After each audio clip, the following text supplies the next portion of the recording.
Այսօր պատրաստում ենք ամենահամեղ շոկոլադե տորթը, որը պատրաստելու ենք թավայի մեջ ընդամենը 15-ից 20 րոպեում։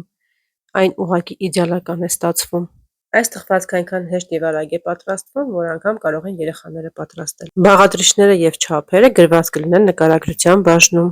Այստեղ ոչ մի բարդություն չկա։ Պարզապես բոլոր բաղադրիչները լցնում ենք տապակի մեջ, լավ խառնում ենք, ծածկում կափարիչով եւ եփում ենք ամենաթույլ կրակի վրա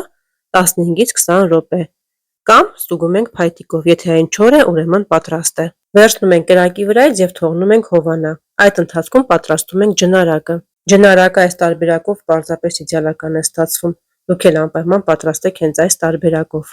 Կակաոն եւ շաքարավազը միասին խառնում ենք, ավելացնում ենք թթվասերը։ Խառնելու ընթացքում կտեսնեք, թե ինչքան պինդ է այն ստացվում, բայց երբ դնում ենք կրակի վրա, անմիջապես թուլանում է։ Կրակը պետք է լինի ամենաթույլի վրա։ Երբ տեսնում ենք, որ կողքերից արդեն եռում է, վերցնում ենք կրակի վրայից։ Անմիջապես լցնում ենք թխվածքի վրա եւ հավասարաչափ տարածում ենք։ Տեսեք, թե ինչքան լավ է ստացվել, փայլուն ու շատ խիտ, կարծես շոկոլադ լինի։ Այս ջնարակը անգամ երկար մնալուց իր փայլը չի կորցնում եւ շատ փափուկ է մնում։ Ահա եւ մեր մեգա շոկոլադային բիսկվիտը պատրաստ է։ Տեսեք, թե ինչքան լավ է ստացվել, նուրբ, փափուկ, բերանում հալվող։ Այսօր էլ այսպիսի համեղ թխվածքի բաղադրատոմս էի պատրաստել ձեզ համար։ Դե ինչ, ձեզ բարի դիտում, իսկ մենք գնանք վայելենք այս համեղությունը մեկ գավաթ սուրճի հետ։